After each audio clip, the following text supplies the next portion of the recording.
안녕하세요. 서초동 법무사 김철중입니다. 오늘은 검찰 항고에 대해서 가르쳐 드리겠습니다. 오늘 점심 먹고 이렇게 거닐면서 어떤 것을 도와드릴까 하고 이제 하는데, 우리가 이제 고소장을 쓰면, 예를 들어서 사기죄로 고소장을 썼어요. 내가 고소인이고 상대방 피고소인인데, 경찰이 수사해 보니까 이거는 처음에 이제 고소하면 내가 그 고소장을 내면 경찰이 불러요. 그래가지고 고소인 조사를 먼저 해요. 이게 맞는지, 사실관계에 대해서 이게 민사로 해야 될 건데 왜 이게 형사로 했을까, 아니면 이게 기망이 되는가, 진위 여부를 확인한 다음에 증거 같은 거 보고 그리고 수사관님들 유능하시기 때문에 뭐 경찰 그 사기죄면 뭐 경제팀으로 배속이 돼요. 그럼 딱 그 조사하면서 파악한 다음에 그 다음에 피고소인 조사를 해요. 딱 불러가지고. 근데 해봤더니 뭐 기망도 아니고, 원래 도이치 슈프라의 독일어로 타츠베스탄테 구성요건 해당성인데, 각 형법이나 특별법의 제에는 구성요건이 있어요. 사기죄 같은 경우에는 기망을 해서 손해가 생기고, 기망과 손해 사이에 착오가 있고 인과관계가 있어야 되고, 손해가 발생하고 여러가지 있어요. 특히 기망도 적극적 기망, 소극적 기망, 묵시적 기망 여러가지가 많아요. 근데 이제 일선 경찰관님들은 그걸 많이 구분을 안 하시더라고요.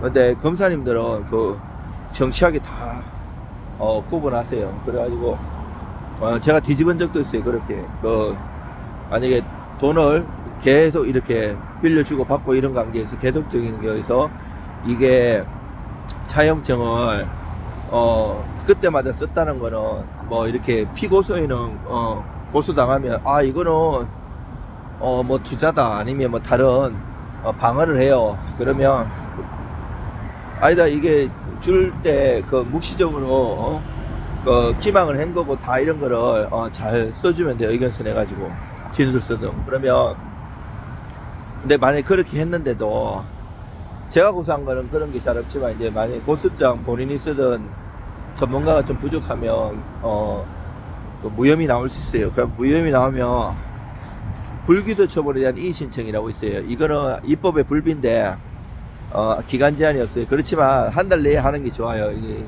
사건을 가지고 있는 시간이 있기 때문에 나중에 다 폐기하거든요.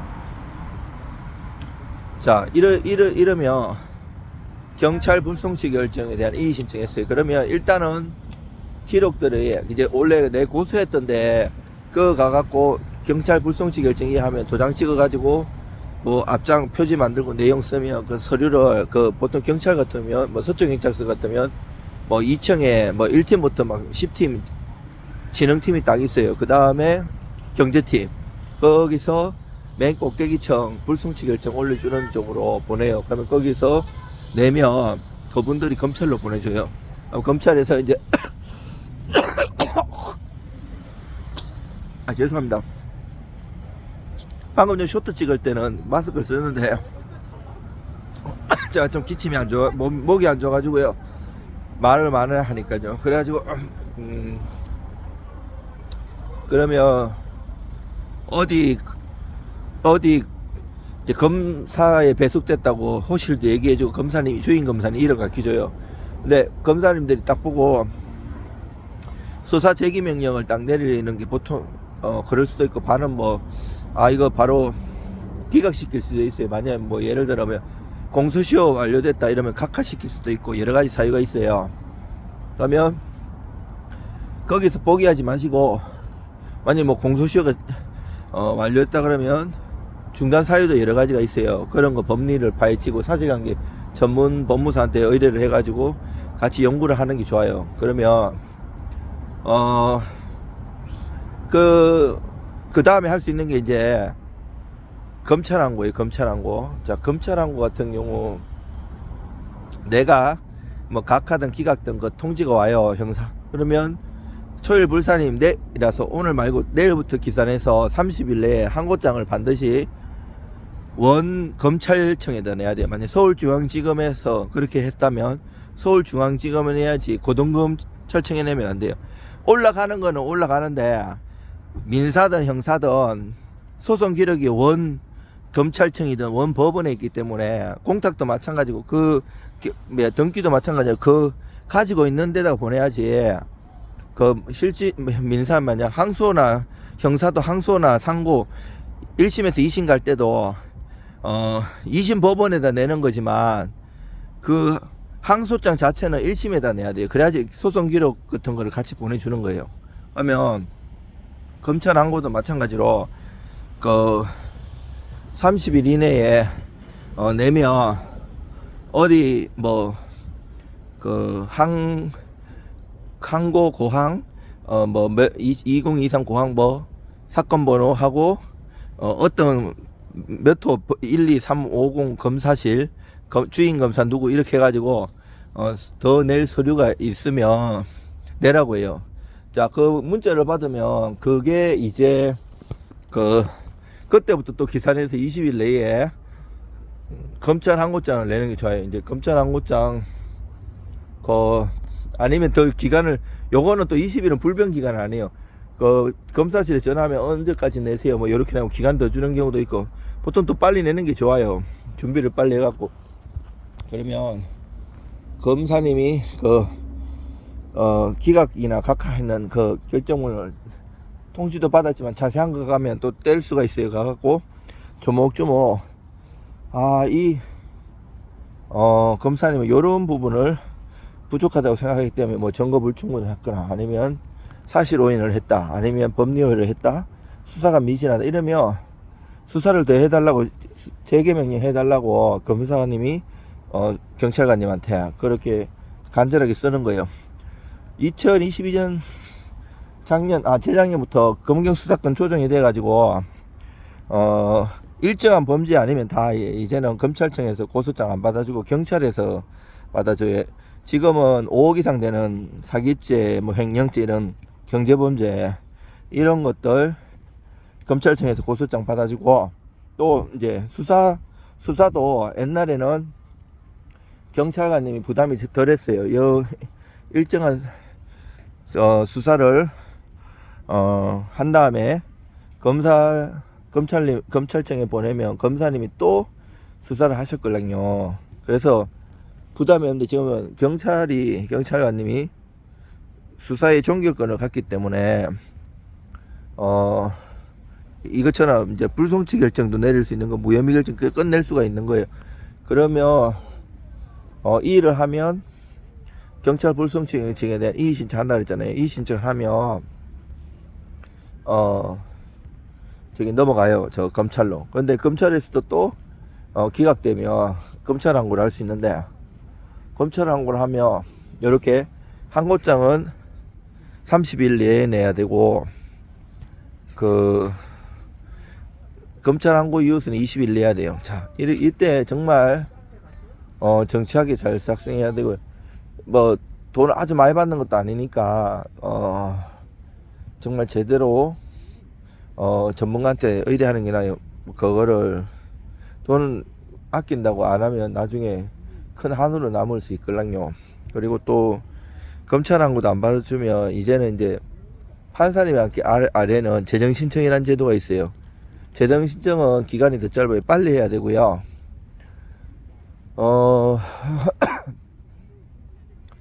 이제 재정신청은 아무래도 이제 아까 검찰 항고는 원 검사님이 기각하면 좀 높은 데다 일러 바치는 건데 이제는 재정신청은 판사님 법원에다가 일러 바치는 거예요. 자, 마찬가지 재정신청도 아까 내가 그랬잖아요. 무조건 상급 기관에다가 이의 신청이든 뭐를 하면 이하는 그 자체는 밑에다가 내야 된다 그랬잖아요. 원래 가지고 있는 검찰청 고등검찰청에 내는 거예요. 자, 이렇게 해가지고 잘 법문해야 돼요. 이게 형법 만약에 주거체제만 해도 이게 쉬운 게 아니에요. 쉬울 것 같지. 그냥 뭐 침입하면 주고 이게 형법 319조가 있는데 사람이 관리하는 건조물 뭐 선박 뭐 이런 거 다 하면 돼요. 그리고 심지어는 그거 주거지를 위호지라 해가지고 이제 그 주의 이렇게 통행하는 이런 것도 주거가 될 수가 있고, 주거 침입대가 옛날에는 그 의사설이었걸랑요, 대부분 판례가. 근데 지금은 사실상 병원설로 바뀌었어요. 이게 뭐는 귀신 신나는 까먹는 소린가 하면, 자 예를 들어서 37년 만에 2001년 말에 그 아내 간통 사건이 그 주거침입죄 성립 안 한다고 했어요. 이게 뭔 얘기인가 하면 37년, 지금으로부터 한 39년 되는구나. 그 2년 전에 37년 만에 바뀐 그 아내 간통 사건이 무슨 말인가 하면, 옛날에 배우자가 있는 여자가 외간 남자하고 간통하기 위해서 몰래 자기 집에 불러 들여갖고 남편 없을 때 간통을 한 거예요. 자, 이때 주거침입죄가 성립한다고 했어요. 이 간통죄로 처벌하려면 보통 옛날에 지금은 헌법 불합치로 폐지된 법률이지만, 간통죄로 하면 이혼 소송을 제기하고 여러 가지 복잡한 문제가 있었어요. 그래서 그걸로 이혼하기는 싫고 이런 배우자가 주거침입죄로 고소를 많이 했걸랑요.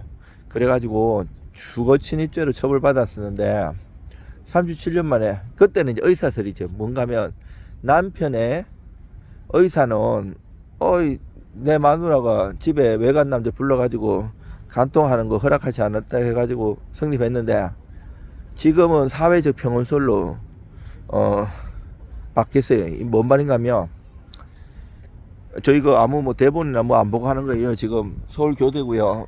뭐든지 그래요.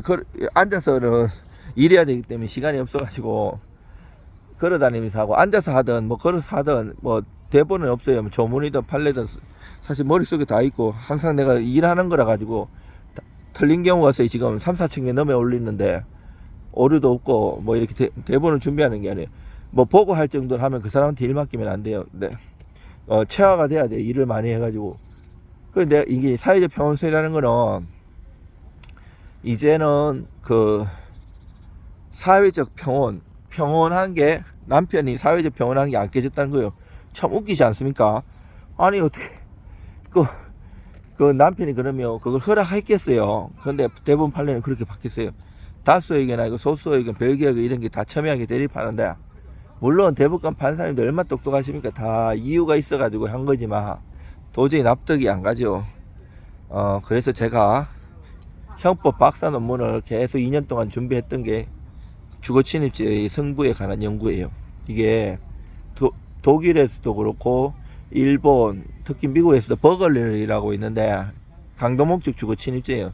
우리나라는 그런 걸 구분하지 않는데, 미국은 트레스가 건너다, 트레스 잔디 패스 건너다, 단순히 가로질러 건너다 한 건데, 미국에는 이렇게 단순히 가로질러 갖고 이렇게 건너는 주거침입죄가 있고, 강도할 목적으로 하는 걸 버글리인데 구분해갖고 제가 커요. 차이가 나요. 브레이킹, 엔터링, 이렇게 엔터링 들어가 침입하는 거고, 브레이킹 깨부수고 들어가는 건데, 지금도 이 주거침입니까? 이 간단한 제 같은데도 전문가들도 잘 몰라요. 사실 얼마나 어려운 건지 몰라요.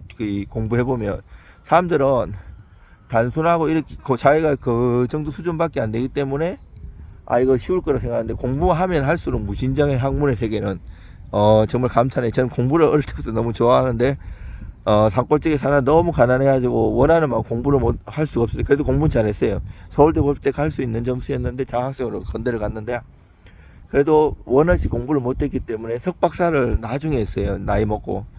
지금은 그래서 또 법학 끝내고 부동산도 하고 부동산 석박사도 따고 싶어서 건대 부동산 대학원도 다니는데, 이게 사회적 평온을 침해하지 않았다 그랬잖아요. 진짜 웃기잖아요. 다수에게는 결론만 두서고, 뭐 침입의 기준이라는 침입의 의미, 공동 주거에 관련된 그 갈등 관계 너들이 알아서 해결하라는 거예요. 자, 이거 끝나고 더 웃긴 게, 물론 대법관 판사님들도 다 생각이 있어서 한 거는 맞아요. 옛날에는 간통죄가 있었으니까 그런 게 있는데, 지금 간통죄도 없는 마당이고, 그때 대법원 판례 바뀌기 전에 공청회를 엄청 해갖고 판사님들 변호사님들, 검사님들, 일반 사람들 많이 의견을 들었어요. 지금 유튜브에 보면 나와요. 그리고 그 이후에 몇 달 있다가 뭐가 또 25년 만에 바뀐 게 있는데, 초원복집 사건이라고 옛날에 있었어요. 국회의원이 상대 그 진영에 그거를 정보를 획득하기 위해서 초원복집이라는 복집 음식점에다가 도청 장치를 설치했거든요.